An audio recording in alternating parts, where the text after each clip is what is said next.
Hey everyone, it's Emily from Smart Edition Academy, and we're back today for the T7 practice test specifically on the English and language usage. Every single day in our free Facebook study group, people wonder, how do I study for English? What's on the English exam? How do I improve my score in English? Because I think one of the misconceptions is a lot of people focus on science and math as sections to really double down and focus on, and people kind of forget about how important English and reading is, but it does make up 1/4 of the T7 exam, so it's 100% just as important as the other sections. So how this is going to work is I'm going to take this test with you, and you can actually access a free T7 practice test on all of the sections using the links in the description below, and you have unlimited access to that, as well as a free T7 study bootcamp.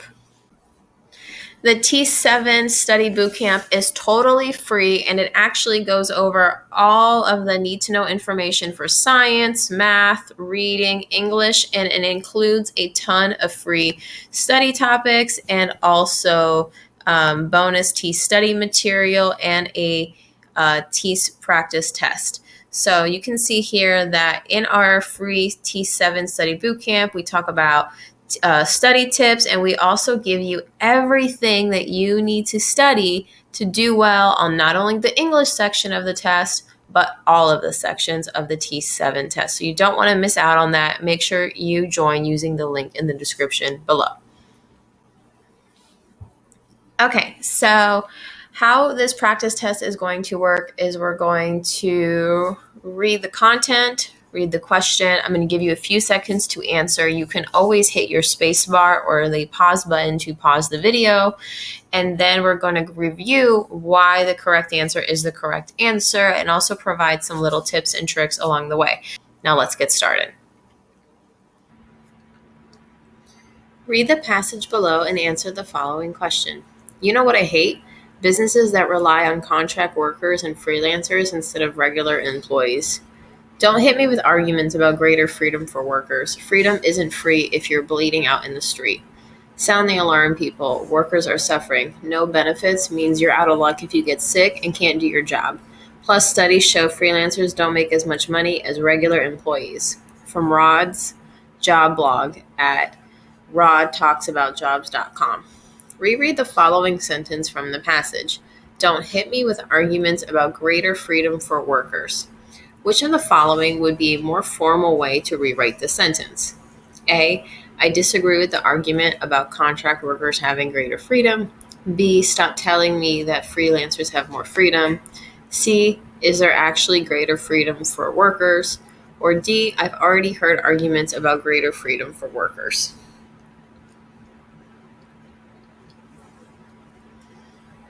The answer is A. I disagree with the argument about contract workers having greater freedom.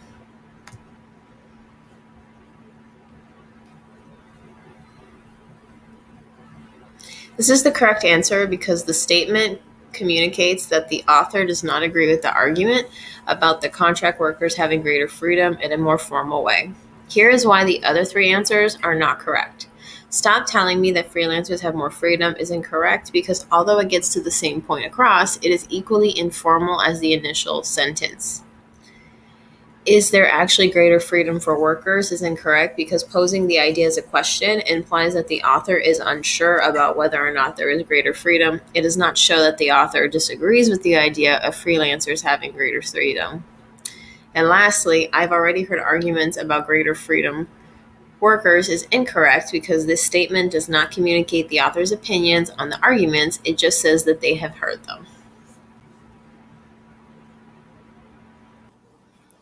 Okay, so which of the following prefixes means with? Is it bio, per, con, or trans? I'm going to drop a few TikTok videos that we posted about need to know prefixes and suffixes for the TEAS test. You will definitely see a lot of questions on prefixes, suffixes, and root words. So instead of memorizing a bunch of words, by focusing on prefixes and suffixes, you will be able to really determine the meaning of words without having to carry around a dictionary for the next 2 to 3 months trying to memorize everything. So the correct answer here is C, con. So the prefix that means with is con.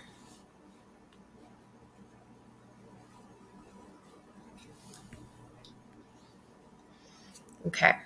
The question says, select the context clue from the following sentence that helps you define the word emulate. Felicia always tries to emulate her big sister, so she would often imitate the way she spoke, moved, and how she dressed. Is the answer A, tried, B, often, C, imitate, or D, way?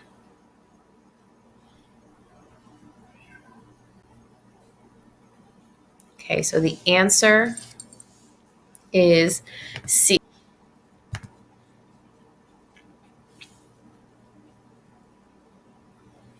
And the reason for this is that the meaning of emulate in this context is to try to be like someone you admire. The word imitate helps you figure out the meaning of emulate.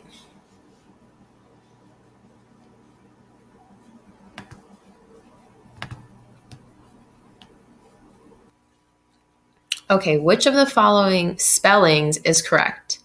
So spelling, capitalization, as well as punctuation, those are 3 things you will definitely encounter on the T7 English section.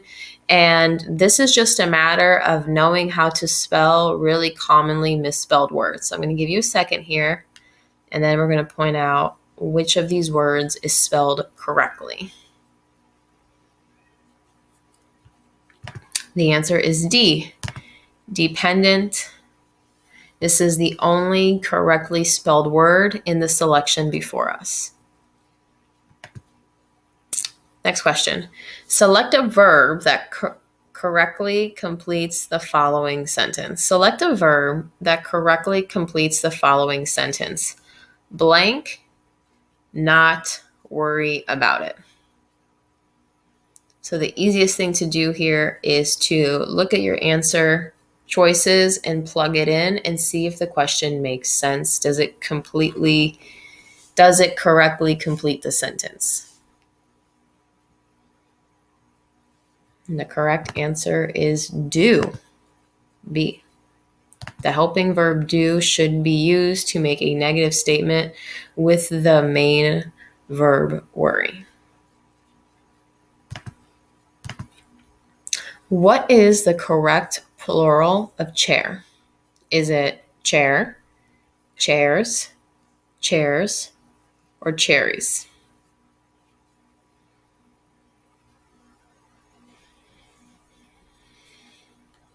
The correct answer is chairs, CHAIRS. This is also just about knowing the rules of the English language and using English language. So we have rules in grammar and in the language and in English usage. And for words ending in most consonants, you would add an S to make it plural. So since the word chair ends with an R, which is not a vowel, it is a consonant, the rule adding just an S applies. Which word in the following sentence is an adverb? We should go outside. A, we, B, should, C, go, or D, outside.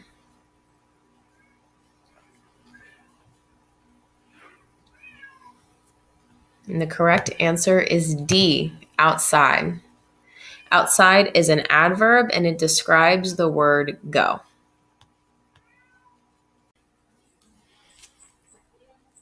Okay, so let's just take a little sidetrack here. What you're looking at is inside of one of our 50 plus TEAS study courses inside of the TEAS online course. So this one is specifically about adjectives and adverbs, just in case you were just looking at that last question and wondering to yourself, what is an adverb?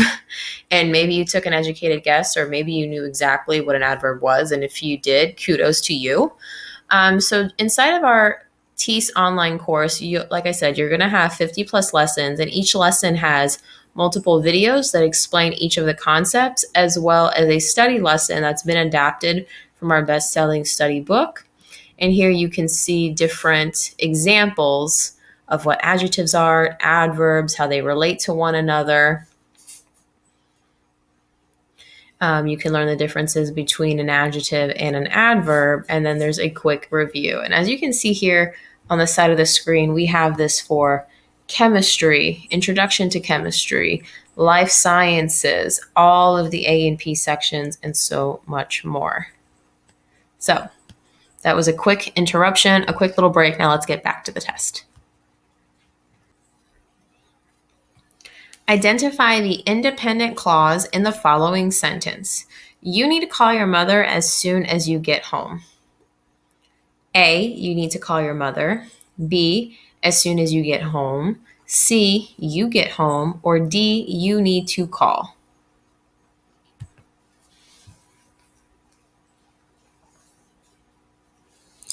The correct answer here is A, you need to call your mother. You need to call your mother. It is independent because it has a subject, a verb, and expresses a complete thought. Which of the following spellings is correct?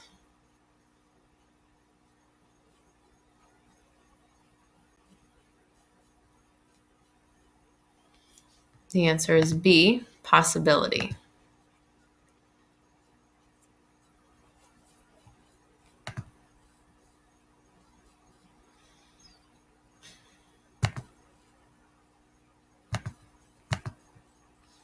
Possibility is the only correct spelling of the four choices. Select the meaning of the underlined word in the sentence based on Select the meaning of the underlined word in the sentence based on the context clues. If you wake up outside in your pajamas in the middle of the night, you may be a somnambulist. Is it A, explorer, B, magician? Is it B, magician, C, insomniac, or D, a sleepwalker?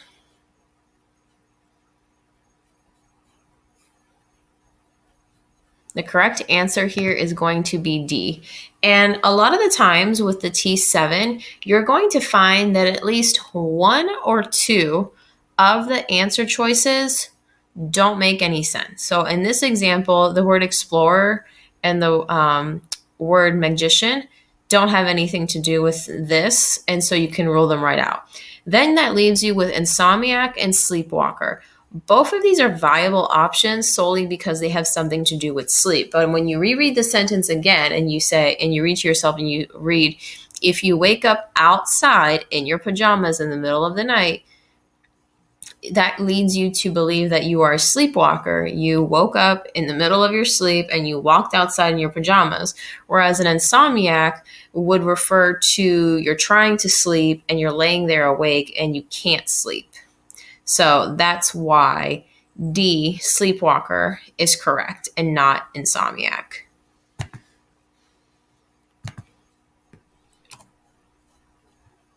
Which is the sentence with the correct use of punctuation?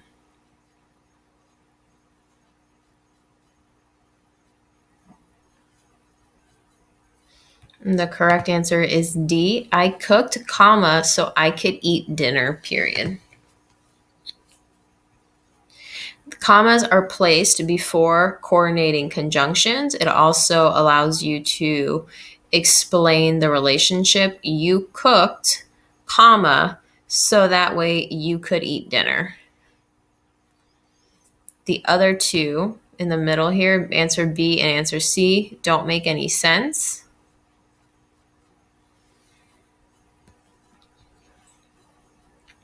Which strategy is recommended during the drafting phase? A, List all ideas that come to mind without worrying about if they're good or on topic. B, don't worry about noting where you got your information. Save that step for the end. C, stop writing frequently to look up grammar rules and words you don't know how to spell. Or D, get the ideas down on paper, even if some sentences sound awkward or contain errors.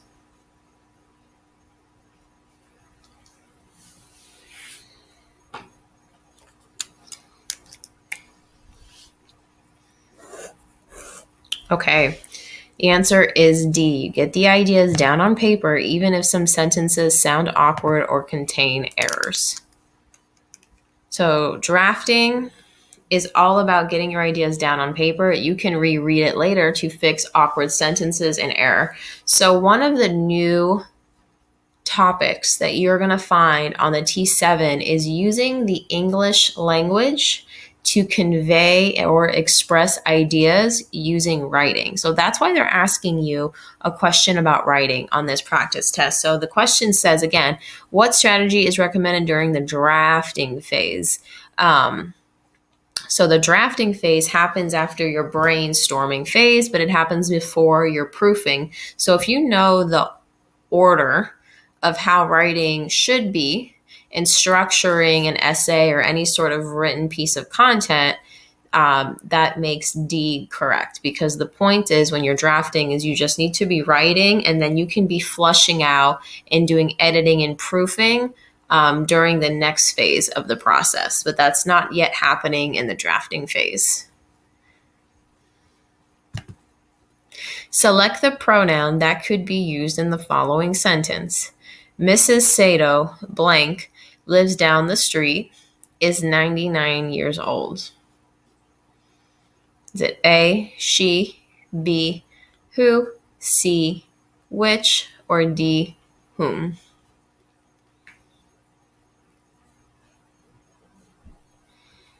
The correct answer is B, who. So it may have been a toss-up for you between A and B, but the correct answer is B, because the relative pronoun who introduces a clause gives more information about the noun Mrs. Sato.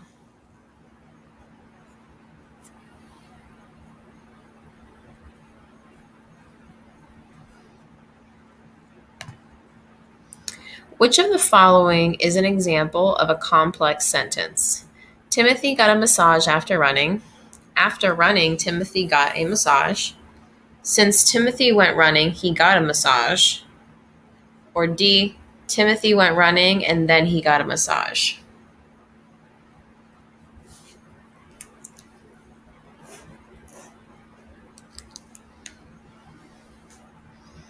Correct answer is B. After running, Timothy got a massage. So this is a complex sentence because it starts with a subordinating conjunction after, and then has a dependent clause followed by the comma, and then it has an independent clause. Okay, another quick interruption and break to talk about clauses, just because in the question that we just answered, I want to make sure that you're clear on why selection B, after running, Timothy got a massage, was correct. So in that answer explanation, we talk about independent clauses and we talk about subordinate clauses. So I just want to briefly address that. So in the Smart Edition Academy TEAS online course, like I've already said, we have 50 plus lessons on everything you need to know. This specific lesson is about clauses and types of clauses. So I just wanted to review this with you very quickly before proceeding to the rest of the practice test. It says, an independent clause is a simple sentence. It has a subject, verb, and expresses a complete thought, such as, Steve went to the store and she will cook dinner tonight. If we move down the lesson, it talks about dependent and subordinate clauses. So a dependent clause is not a complete sentence. It has a subject and a verb, but does not express a complete thought. And dependent clauses are also called subordinate clauses because they depend on the independent or main clause to complete the thought. So for example, that sentence, it said, after the run, comma, Timothy got a massage. So after the run, that is the subordinate clause because it is waiting on the independent clause, which is Timothy got a massage, because technically Timothy got a massage is a complete thought. One of the really cool things that I wanted to point out while we're here and looking at this lesson is that in the Smart Edition course, there's a ton of tips and tricks for words to look out for. So, for example, in this paragraph, it says that there are common indicator words for dependent or subordinating conjunctions and clauses. These words, if you just take the time to study, you'll be able to recognize them when you're under a timed high pressure test. So, for example, it says some of these include although, after, as, because, before, if, once, since, and so forth. If you remember, the correct answer was B. It said after the run, it's already in the course and it's on the list of indicator words. So if you studied from the course, if you knew what a clause was, if you studied the indicator words, you would be able to see that prompt, read the selections, and be able to identify the correct choice much quicker, just because you knew what words to be looking out for. Okay, let's go back to the test. Which of the following is an example of a simple sentence? A, although termites are insects. B, termites are very industrious insects. C, termites are insects and they are very industrious. Or D, because termites are insects, they are very industrious.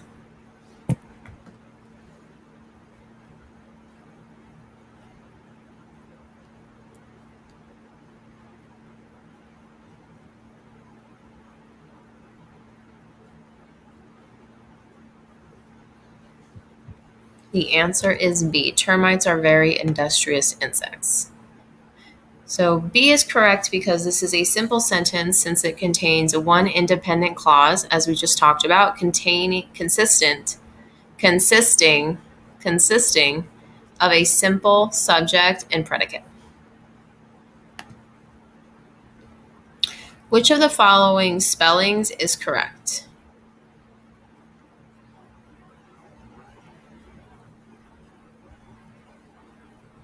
The answer is B, judgment.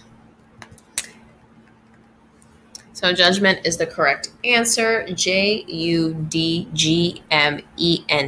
Alternative standards allow for the spelling option of judgment with an E, but American standards state that when adding a suffix such as ment to a word, adding with a silent sounding E in the word judge, the muted E is dropped, making judgment the only correct option.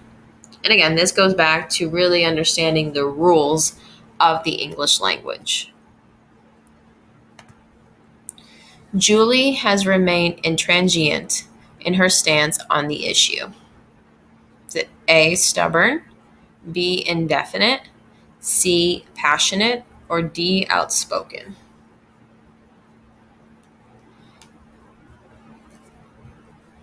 The right answer is A, stubborn. The prefix in means not, and the root word trans means across. So an intransient person is not willing to cross or bend. So this would be a stubborn person.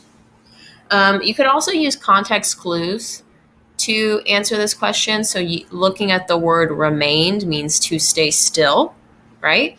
And stance, when you think of the word stance, you think of someone being like firm, standing tall. So these two words also can point to the word stubborn. So it's a mix of knowing your prefixes, your suffixes, but it's also a mix of also really looking at the sentence and seeing if there are any additional clues in there that could help you answer the question. Select the correct verb to complete the following sentence. I blank about it for a long time before I decided to major in criminal justice. A, think, B, thank, C, thinked, D, thought.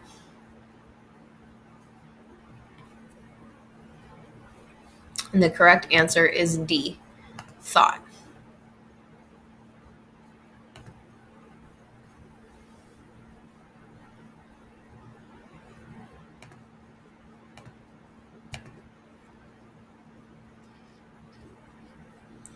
thought is the correct past tense of the verb think. You can also be plugging these in, reading the question in the sentence back to yourself in order to find the correct answer. So for example, you can say, I think about it for a long time before I decided to major in criminal justice. The sentence doesn't make sense when you use the word think because when you see the word decided, you see that it is in past tense. So you need to look for a word that represents past tense. Think does not make sense. Thinked is not a real word. So when you read the sentence with, I thought about it for a long time before I decided to major in criminal justice, that is a grammatically correct sentence. Which of the following sentences is correct? I asked Scott, how was your day? Scott said it was awesome. He claimed my history presentation was great. I said, that's wonderful.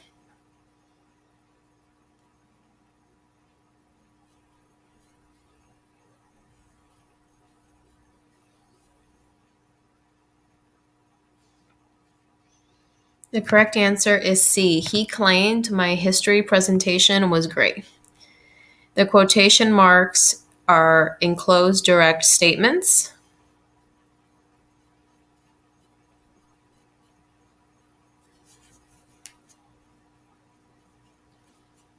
So if you actually go through the answer selection, you can see that this is a dialogue. This is the only answer selection that actually has quotation marks. The other indicator is that you also have to look at the punctuation. Selection A and selection D both have improper capitalization in the middle of the sentence, which would then void those answers because that would be incorrect. Which would then leave you with Scott said it was awesome. He claimed my history presentation was great. There's no quotations here. It's missing from that, which only leaves you with answer choice C. He claimed my history presentation was great. Which of the following sentences uses the most formal language? What's up? How are you? How's it going? How's your day?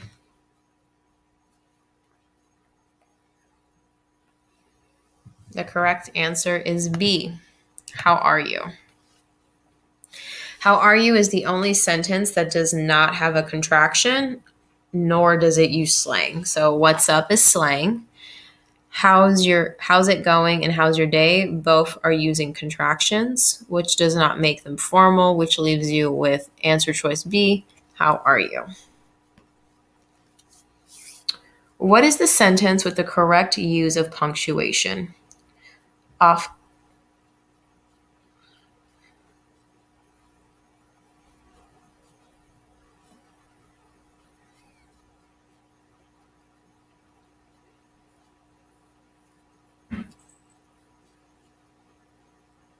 The correct answer is C.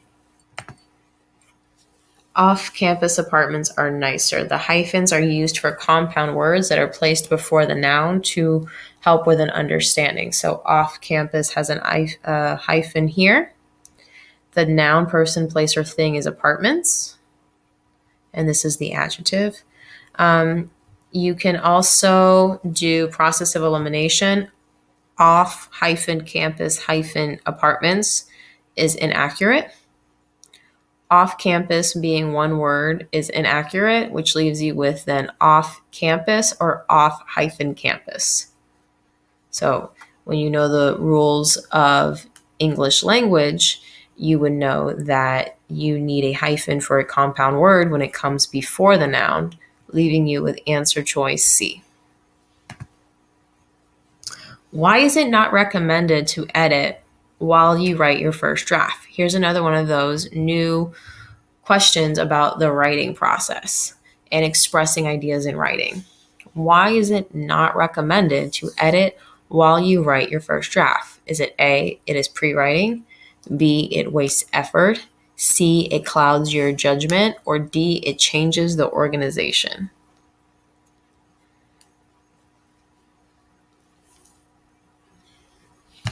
And the answer is B, it wastes effort. Editing as you write wastes effort because you may need to change your word drastically in the revision. You may end up polishing a sentence you won't end up using later. Again, your first draft is your first draft. You have subsequent drafts and editing and proofing to do. It's better to get all of your ideas down on paper and then flush out and perfect your written piece of work. Identify the proposition in the following sentence. It's really hot in that room. A, it. B, hot. C, in. D, that.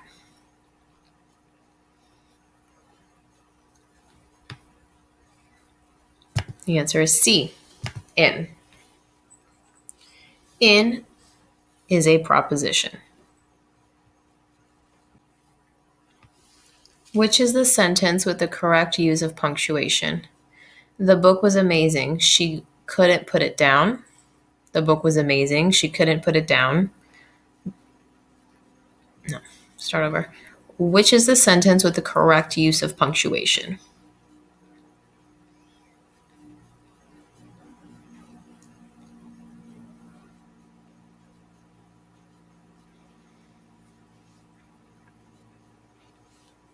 I'm going to zoom it in here just in case you're having a hard time seeing the punctuation.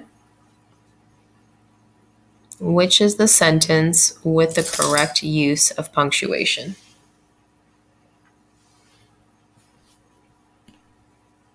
Okay. The correct answer is B. The book was amazing. She couldn't put it down.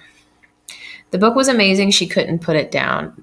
This sentence includes a semicolon and a period. So semicolons are used to connect two related sentences without using a coordinating conjunction. So for example, a coordinating conjunction is something like and, or but.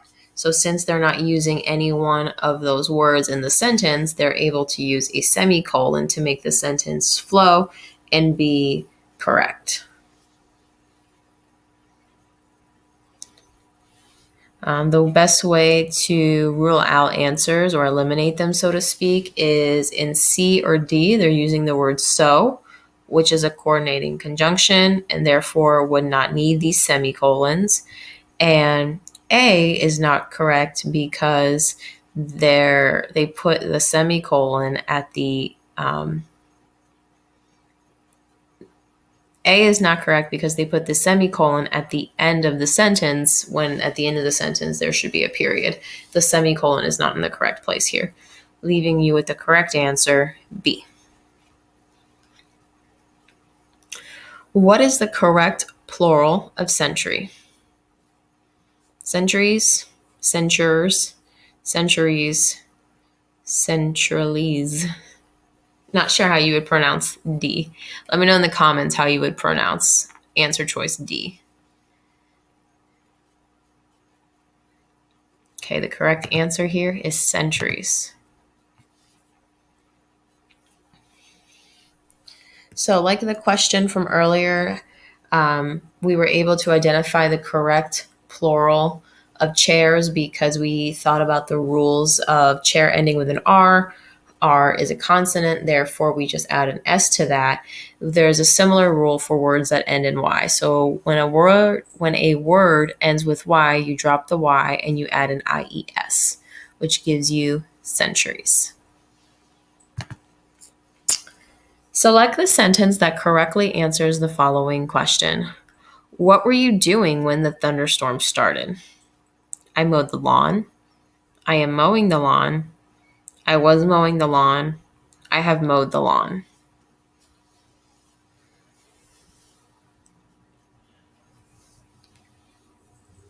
The correct answer is C. I was mowing the lawn. The verb tense was mowing is in a past progressive, which matches the tense used in the question. So for example, it says, what were you doing when the thunderstorm started? There's two indicators here that this is talking about the past. So one is started, which means it started already. It's not starting. It started. It already happened. And what were you doing? Well, were you doing also indicates something that happened in the past. It's not, the question does not say what are you doing. It says what were you doing. So you have to use the corresponding sentence that also has a relative verb tense, which in this case is the word was mowing.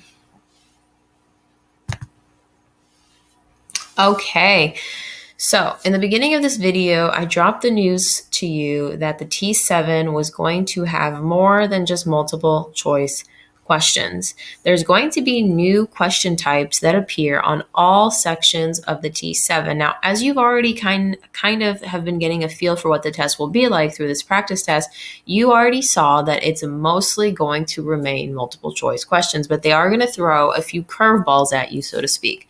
So this question type that you're looking at now is called a select all that apply. It is one of the new question types. And just as the name would suggest, you're going to be given a question and you're going to have to select with a check mark all of the correct correspondences that apply. Some of the other question types that you will see is one called an ordered response. You definitely see that a lot on the math section. That is going to be when they give you a data set and you have to order them. Most commonly, you'll see order these numbers from least to greatest or greatest to least. There is also fill in the blank questions, and there is also questions that they're calling hotspots, where you'll be presented with an image, a diagram, something like that, and you will have to take your mouse and select where the answer corresponds. So it might be something like a chart of the blood flow through the heart, and you might have to select which valve corresponds with whatever it is they're asking you. So you would have to click on that picture of where it is. So let's answer this new question type. Select all that apply. Apparently, in order to achieve success across multiple subjects when learning, a student basically must be aggressive with the amount of time they spend studying. Which of the following words are misspelled in the sentence above? Apparently, achieve, across, basically, or aggressive.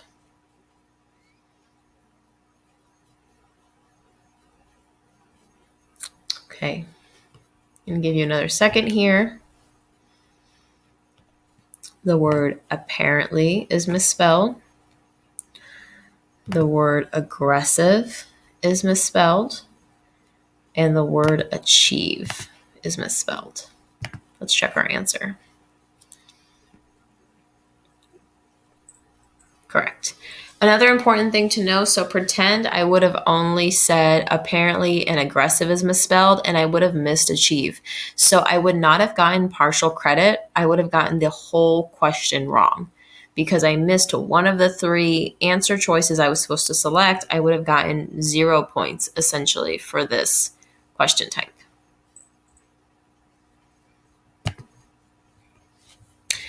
The tone of a text is blank if the words say opposite of what they really mean. Is it A, ironic, B, earnest, C, confused, or D, unambiguous?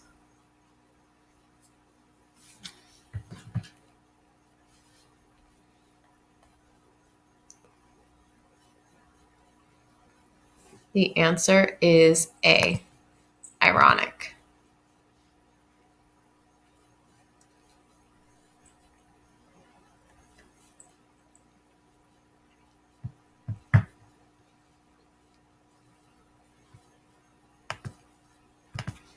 Words that say the opposite of what they really mean are ironic. Irony can be confusing to the reader at times, but it is not confused, which would imply that the writer does not know what he or she means.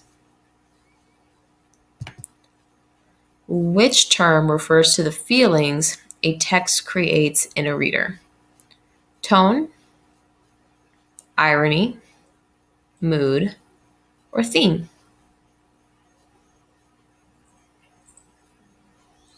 The answer is C, mood. So mood is the feeling a text creates in a reader. Tone is the author's attitude towards the subject. We're almost there, guys. Hang in there. So in literature, a genre is a moral, theme, category, or narrative.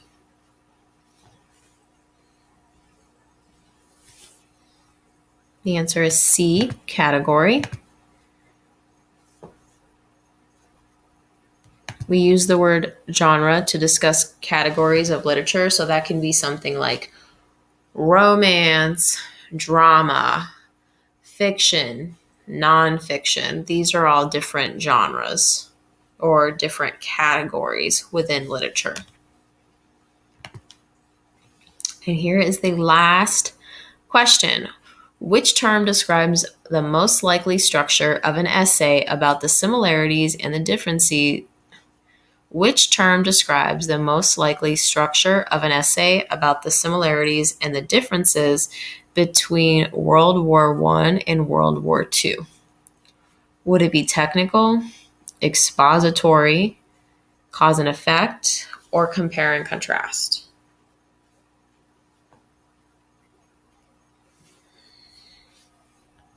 And the answer is D, compare and contrast. The structure of a text is its organizational scheme, not its category. Of the options below, a compare and contrast structure is most likely because it's asking you what structure will allow you to write about similarities and differences between two different things.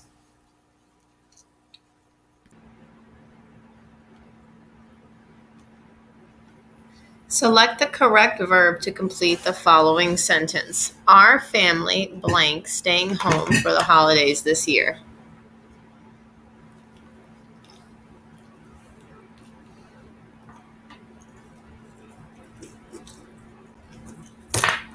The answer is. Our family is staying home for the holidays this year.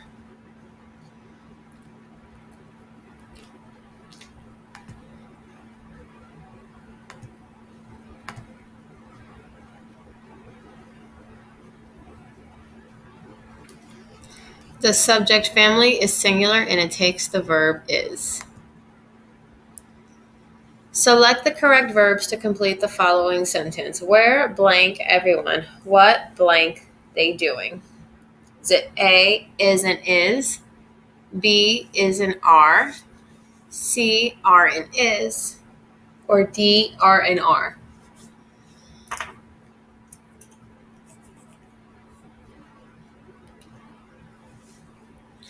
The answer is B is and are. Where is everyone? What are they doing? In questions with pronouns where and what, the verb agrees with the noun or the pronoun that follows it. Everyone is the subject of the first sentence. It is third person singular, so it takes the form is. They is the subject of the second sentence, and it takes the verb form are. Which of the following movie titles contains a pronoun? Is it A, Rear Window, B, North by Northwest, C, The Trouble with Harry, or D, The Man Who Knew Too Much?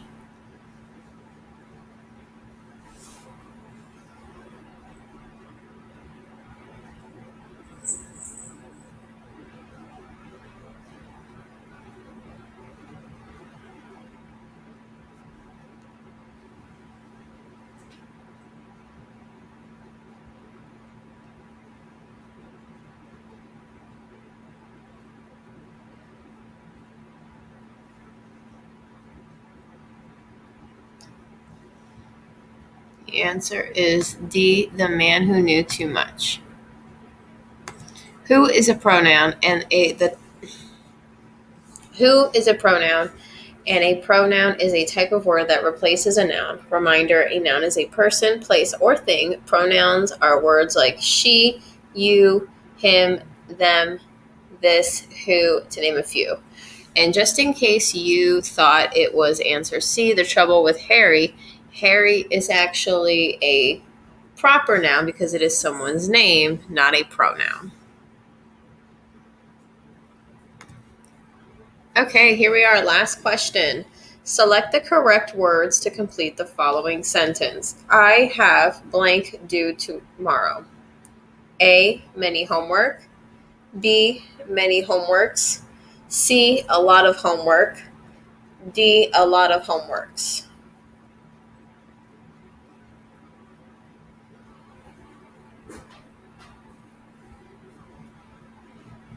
The answer is C, a lot of homework. A lot of homework, because homework is a non-count noun and cannot be made plural by adding an S.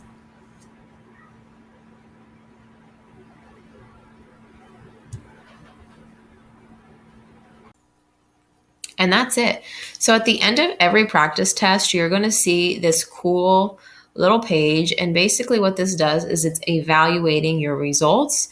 And then it's going to give you a diagnostic report, which will tell you how many questions you got correct and incorrect based on your test. So what's really cool about this is, for example, I can see that I got a 50% on formal or informal languages. I got a 25% on root words, prefixes, and suffixes. That's bad, right? So what we tell people in our free TEAS 7 study bootcamp, what we say all the time in all of our videos, and pretty much we're always screaming this from the top of our lungs, is that you take a practice test first.